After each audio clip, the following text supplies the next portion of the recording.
অভিনয়ের মাধ্যমে যেসব খলনায়ক পর্দার বাইরেও আতঙ্কের প্রতীক, তাদের মধ্যে তিনি অন্যতম। মুখমণ্ডল দেখেই মনে হয় যে কোনো সময় কাঁচা খেয়ে ফেলবেন, আর যখন অভিনয় শুরু করেন তখন তো কলিজা শুকিয়ে যায়। তবে বাংলা সিনেমার দুর্ধর্ষ এই খল অভিনেতা আজ চলচ্চিত্র থেকে অনেক দূরে। বেশিরভাগ সময়ই মসজিদে ইবাদত বন্দেগীতে দিন কাটে, বাকি সময় কৃষিকাজ করে সময় কাটান। তিনি ইলিয়াস কোবরা দেশের মার্শাল আর্ট নির্ভর সিনেমায় রীতিমতো আতঙ্কের কারণ হয়ে উপস্থিত হতেন।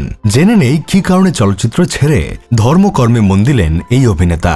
ইলিয়াস কোবরা 1961 সালের 20 জানুয়ারি টেকনাফের বাহারছড়ায় জন্মগ্রহণ করেন। বাংলা সিনেমায় তার আগমন ঘটেছিল জনপ্রিয় নায়ক সোহেল রানার হাত ধরে। সোহেল রানা পরিচালিত মারুক শাহ সিনেমার মাধ্যমে অভিষেক হয়। সে 1987 সালের ঘটনা। শুরুতেই নাম লিখিয়েছিলেন খল অভিনেতা হিসেবে, এরপর আর পিছনে ফিরে তাকাতে হয়নি। পর্দায় হারামিপনা শতভাগ ফুটে তুলে হয়ে উঠেছিলেন দর্শকের যেমন প্রিয়, তেমনি পরিচালকদেরও আস্থা সম্পন্ন। আর তাই একের পর এক সিনেমায় নাম লেখাতে থাকেন। ক্যারিয়ারে সব মিলিয়ে 500 ছবিতে অভিনয় করেছেন তিনি।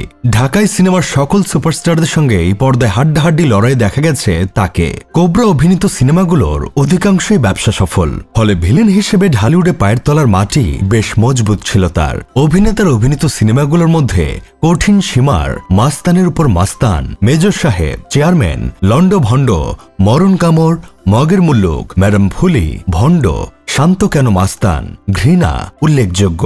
সব ধরনের সিনেমায় অভিনয় করলেও মার্শাল আর্ট নির্ভর সিনেমায় খল চরিত্র বিকল্প ছিল না ইলিয়াস কোবরার। তিনিও যেন এ ধরনের সিনেমায় মন খুলে অভিনয় করতেন, কেননা সিনেমায় আসার আগে থেকেই মার্শাল আর্টের সঙ্গে জড়িত ছিলেন তিনি।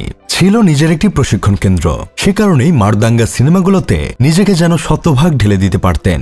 আর এসব সিনেমায় তার বিপরীতে দেখা যেত রুবেল, ওস্তাদ জাহাঙ্গীর আলমের মতো মার্শাল আর্টে পারদর্শী নায়কদের। 1987 থেকে 2017 পর্যন্ত টানা 3 দশক ঢালিউডে সফলভাবে বিচরণ করেছেন ইলিয়াস কোবরা। এরপরই ঘটে ছন্দপতন। চলচ্চিত্র থেকে নিজেকে সরিয়ে নেন, চলে যান জন্মস্থান টেকনাফে। সেখানে জীবিকা নির্বাহের জন্য কৃষিকাজে মনোনিবেশ করেছেন। এত খ্যাতি ও জনপ্রিয়তা পেছনে ফেলে কেন সাদামাটা জীবন বেছে নিলেন ইলিয়াস কোবরা? জানতে চাইলে তিনি বলেছিলেন, কয়েক বছর ধরে সিনেমা নির্মাণ কমে গেছে। সিনেমা না থাকায় এরই মধ্যে অনেক সিনেমা হলও বন্ধ হয়ে গেছে। এখন তো সিনেমাই নির্মাণ হচ্ছে না, কাজ কমে যাওয়ায় সিনেমার জন্য এখন খুব বেশি ডাক আসে না। তার মধ্যে করোনার কারণে পুরো 1 বছর সিনেমার কাজ নেই, তাই অনেকটা বাধ্য হয়ে বাহারছড়ায় পেঁপের বাগান পরিচর্যা করছি, বলতে পারেন কৃষিকাজ করছি। জন্মস্থানে বেশ সম্মানের সঙ্গে বাস করছেন ঢাকায় সিনেমার জনপ্রিয় এই অভিনেতা। তার নামে নামকরণ করা হয়েছে স্থানীয় একটি বাজারের। স্থানীয় মসজিদেরও সভাপতি তিনি। সাংসারিক ও সামাজিক কাজকর্ম শেষে রোজ যেটুকু সময় পান ইবাদত বন্দেগীতেই সময় কাটান এই অভিনেতা।